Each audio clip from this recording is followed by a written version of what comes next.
De graves accusations contre l'Algérie ont été publiées depuis la Russie par une agence d'État russe. Il s'agit de l'agence TASS, c'est quand même la principale agence d'État. C'est l'équivalent de l'APS. Les graves accusations d'un responsable russe, d'un important responsable sécuritaire russe, contre les ambassades d'Ukraine dans certains pays africains, la Mauritanie, l'Algérie et la République démocratique du Congo. Les Ukrainiens utilisent leur ambassade dans ces pays africains, avec la complicité et la passivité des autorités de ces pays-là, pour acheminer des matériels militaires, instructeurs et pour faire parvenir des drones à des groupes insurgés qualifiés de terroristes ou de séparatistes dans les pays africains. Le personnel diplomatique ukrainien en Algérie supervise la livraison de drones vers l'Afrique. On parle de ce qui se passe au Mali, notamment avec les groupes séparatistes de l'Azawad, ou chamédio des autorités algériennes.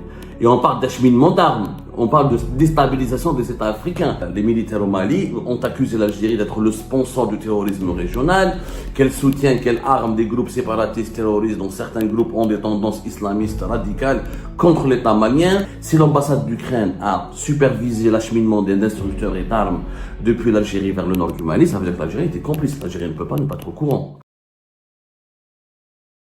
C'est une affaire qui a éclaté le 22 août dernier. Nous avons préféré attendre au moins 3-4 jours pour voir est-ce que les autorités algériennes vont enfin réagir. Les autorités algériennes nous habituent à des réactions très virulentes quand, par exemple, des titres de la presse française ou des sources marocaines ou émiraties lancent de graves accusations contre l'Algérie ou mettent en cause des autorités algériennes ou des dirigeants algériens dans des pratiques scandaleuses, que ce soit des pratiques diplomatiques ou dans des positions ou des postures diplomatiquement jugées scandaleuses et immorales. Mais, comme par hasard, depuis le 22 août dernier, alors que de graves accusations contre l'Algérie ont été publiées depuis la Russie par une agence d'État russe, il s'agit de l'agence TASS, Telegraph Agency of the Union soviétique. Je rappelle que l'agence TASS, c'est la principale agence d'État russe. Elle existe depuis 1904, elle est devenue en 1925 TASS. Elle est considérée comme l'une des plus grandes agences d'information au monde, avec des milliers de correspondants au lycéen international. Et le 22 août dernier, donc c'est une source officielle, ce n'est pas un média privé russe, ce n'est pas un journal privé russe, ce n'est pas un média indépendant russe, ou un blogueur, ou un youtubeur, ou un cyberactiviste. C'est quand même la principale agence d'État. C'est l'équivalent de l'APS. C'est comme si demain l'APS va publier une dépêche où elle va lancer de graves accusations contre la Russie. Qu'est-ce qui s'est passé le 22 août? Alors le 22 août, l'agence TASS, elle publie un article dans lequel elle relaie les graves accusations d'un responsable russe, d'un important responsable sécuritaire russe, contre les ambassades d'Ukraine dans certains pays africains, qui sont la Mauritanie, l'Algérie et la République démocratique du Congo. Selon l'agence d'État russe, les Ukrainiens utilisent leur ambassade dans ces pays africains, avec la complicité et la passivité des autorités de ces pays-là, donc dans le cas de l'Algérie, c'est les autorités algériennes, pour acheminer des matériels militaires, instructeurs et pour faire parvenir des drones à des groupes insurgés qualifiés de terroristes ou de séparatistes dans les pays africains. Concernant l'Algérie, clairement, l'article, la dépêche du TASS, elle dit il est également récemment devenu connu que le personnel diplomatique ukrainien en Algérie supervise la livraison de drones vers l'Afrique. Là, on parle de ce qui se passe au Mali, notamment avec les groupes séparatistes de l'Azawad ou certaines mouvances de l'Azawad, proches de tendances islamistes et des réseaux terroristes, combattent et luttent contre l'État central malien qui est soutenu par les forces paramilitaires russes pour recouvrir son intégrité territoriale et sécuriser son pays. Donc là, nous avons des accusations très graves. L'article cite un haut responsable, donc c'est pas une source anonyme. La source de ces accusations, elle est clairement identifiée. Il s'agit d'un certain monsieur Alexandre Alexandrovitch Ivanov, qui est le directeur d'un cercle ou d'une entité qu'on appelle l'Union des officiers pour la sécurité internationale. En réalité, cet organisme qui est appelé l'Union des officiers pour la sécurité internationale est une entité liée à l'ancien groupe Wagner, qui a changé de prénom depuis la mort tragique récemment de son fondateur Prigojine, qui a été éliminé par Poutine à la suite d'une grave divergence, d'un grave conflit politique interne en Russie. C'est devenu, je crois, Afrika Korps. Monsieur Alexander Alexandrovitch Ivanov, il est lié aux autorités russes, il est lié au service secret russe, puisqu'il a été désigné par plusieurs pays comme l'Union européenne, le Canada et les États-Unis comme étant, il fait l'objet de sanctions internationales en raison de son rôle actif dans la propagande du Kremlin et son rôle actif dans l'expansion russe en Afrique. Et il est surtout le porte-parole du groupe Wagner en République centrale africaine, et c'est lui qui s'assure de la livraison d'armes, de la formation des militaires en République centrale africaine et de la protection des dirigeants de la République centrale africaine qui est devenu un satellite russe dans la région, notamment sur le continent africain. Il est donc responsable de plusieurs organismes internationaux spécialisés dans les questions de défense le qualifient comme pratiquement la tête pensante du groupe Wagner en République centrale africaine et la tête pensante du déploiement paramilitaire russe sur le continent africain. C'est lui donc qui s'occupe de la formation, de l'acheminement des armes et de la stratégie paramilitaire des forces paramilitaires russes sur le continent africain. Donc c'est quelqu'un qui est lié à l'État russe, cité par une agence d'État russe, où l'Algérie elle est clairement accusée d'être complice. Quand on dit que l'ambassade d'Ukraine elle-même utilise son ambassade en Algérie, ça veut dire que les autorités algériennes font quoi? Bouche à médias les autorités algériennes. Et on parle d'acheminement d'armes, on parle de déstabilisation des États africains. C'est-à-dire que ce sont des accusations qui corroborent ce que le Mali, le Niger ou le Burkina Faso ont lancé, pensent ou ce qu'ils pensent de l'Algérie. Je rappelle que les militaires au Mali ont accusé l'Algérie d'être le sponsor du terrorisme régional, qu'elle soutient, qu'elle arme des groupes séparatistes terroristes dont certains groupes ont des tendances islamistes radicales contre l'État malien, qu'elle empêche que l'Algérie donne des armes et protège certains leaders de ces groupes armés séparatistes et terroristes pour empêcher l'État malien de les neutraliser. Ça, c'était des accusations pour l'heure maliennes qui ont été soutenues par le Niger et le Burkina Faso, je rappelle, qui ont créé depuis fin 2023 l'Alliance des États du Sahel, ce nouveau groupe régional, bloc régional qui ont créé une union commune pour lutter ensemble contre le terrorisme islamiste et les groupes séparatistes. Là, ce n'est plus le Mali, c'est un responsable russe. Ce n'est pas un responsable qui occupe une fonction officielle, c'est un responsable qui travaille indirectement pour l'État russe et les services de sécurité russes, puisqu'il est le porte-parole de ce qu'on appelle aujourd'hui Afrika Korps, anciennement Wagner, c'est l'entité qui a succédé au groupe Wagner en Afrique, notamment en République centrale africaine. Il est nommé clairement par une agence d'État russe. Depuis le 22, ce sont des accusations très graves. Si l'ambassade d'Ukraine, et c'est pas la première fois, en 2024, en août et juillet 2024, quand les séparatistes Touareg ont infligé des pertes militaires élevées aux paramilitaires russes et aux forces militaires maliennes, les FAMA, les forces armées maliennes, plusieurs titres de la presse ukrainienne, confirmés par des titres prestigieux de la presse occidentale, ont publié des clichés de photos et des informations plus ou moins documentées qui démontrent la présence d'instructeurs militaires ukrainiens et d'équipements militaires ukrainiens au nord du Mali. Cet équipement militaire, il viendrait d'où? Ou de la Mauritanie ou de l'Algérie. Il n'y a pas ce sont les deux pays voisins directement des États du Sahel qui sont voisins directement des théâtres des opérations au Mali. Donc, il n'y a pas d'autres pays. Donc, là, nous avons un responsable russe. Encore une fois, il n'occupe pas de fonction officielle, mais c'est un responsable sécuritaire. On sait tous que Wagner et Afrika Korps sont liés à l'État russe, à l'État profond russe, donc au service secret russe, aux institutions militaires et sécuritaires russes, qui lancent de graves accusations contre l'Algérie. Parce que si l'ambassade d'Ukraine a supervisé l'acheminement d'instructeurs et d'armes depuis l'Algérie vers le nord du Mali, ça veut dire que l'Algérie était complice. L'Algérie ne peut pas ne pas être au courant. On utilise le territoire algérien. Et l'ambassade d'Ukraine, si elle a effectué effectivement ce genre d'acheminement et si elle a joué un rôle important dans les combats qui opposent les séparatistes Touareg aux forces armées maliennes soutenues par Wagner, ou par les anciens de Wagner, les paramilitaires russes, c'est que les Algériens ne pouvaient pas ne pas être au courant, ne pouvaient pas fermer les yeux. De Alger, pour acheminer des armes depuis Alger au nord du Mali, jusqu'à Tinzaouaten, il faut quand même passer par tout un circuit logistique.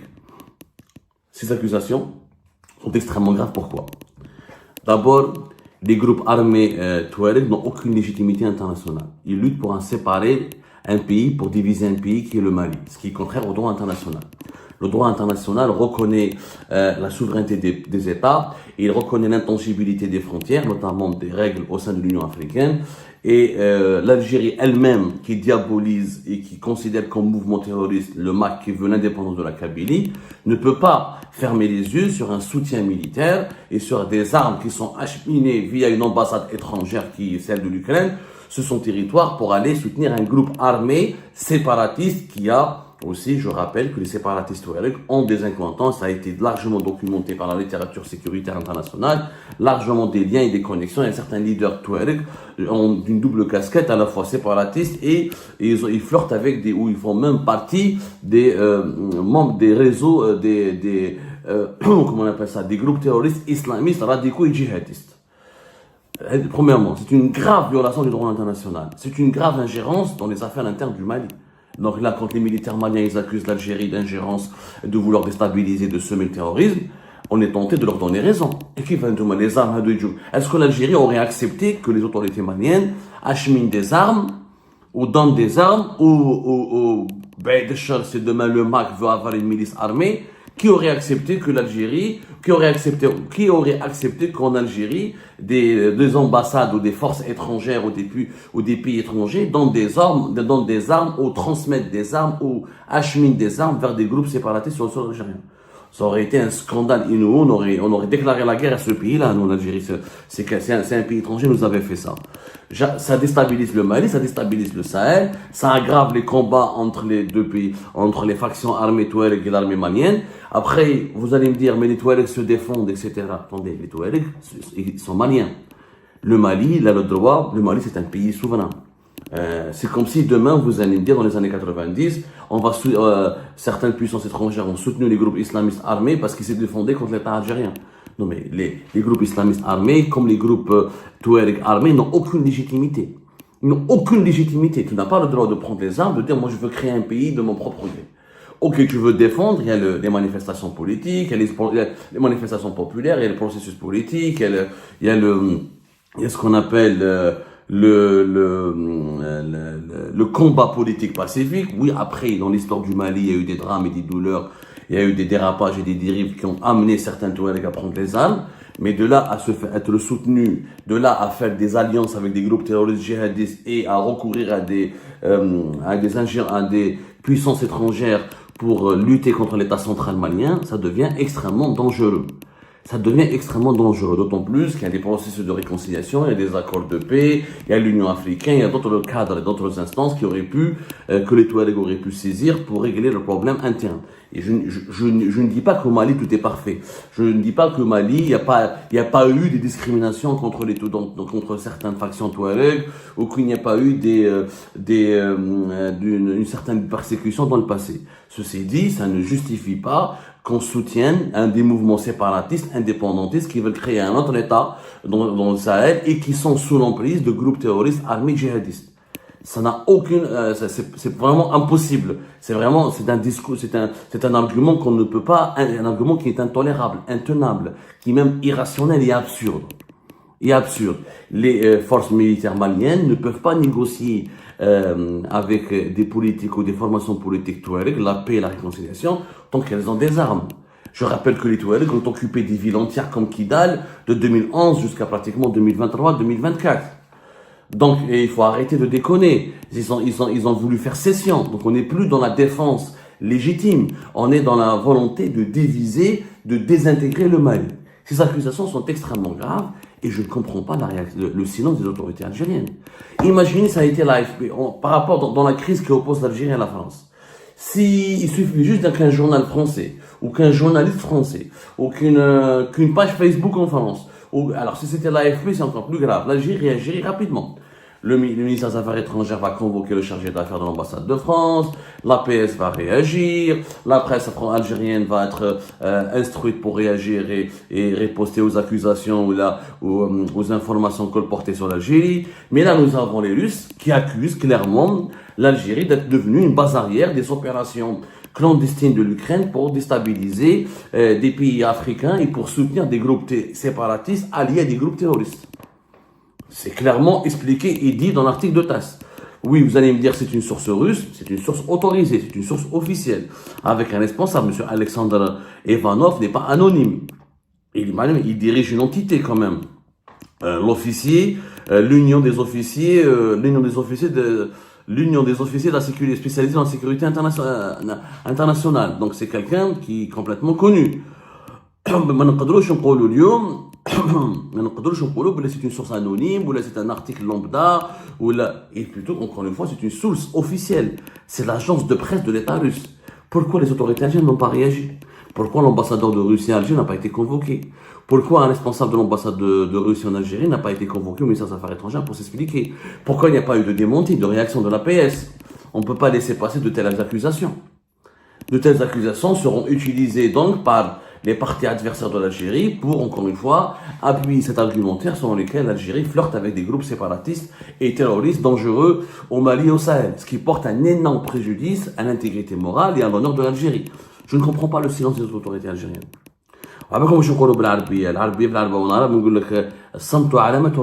Le silence est une preuve de complicité. Alors, ou c'est une preuve de complicité, ou les autorités algériennes sont préoccupées, ne veulent pas enclencher une autre crise diplomatique avec la Russie, parce qu'on a déjà une grave crise diplomatique avec la France. Mais cela signifierait que nous n'avons plus d'alliés. Parce que, est-ce que la Russie aurait lancé, parce que pour moi, c'est l'agence d'État russe. Elle est sous le contrôle de l'État russe. Jamais auparavant, à l'époque de Bouteflika en tout cas, jamais auparavant, l'État russe ne se serait permis de lancer d'aussi graves accusations et de publier d'aussi dangereuses informations contre l'Algérie. L'Algérie qui est censée être un allié, un ami de la Russie.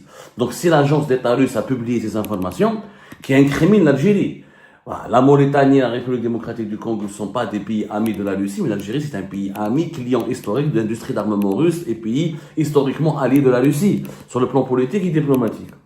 Mais si l'Algérie a figuré parmi les accusations, parmi les graves accusations de cette agence d'État russe, c'est que les relations algéro-russes ne se portent pas du tout bien.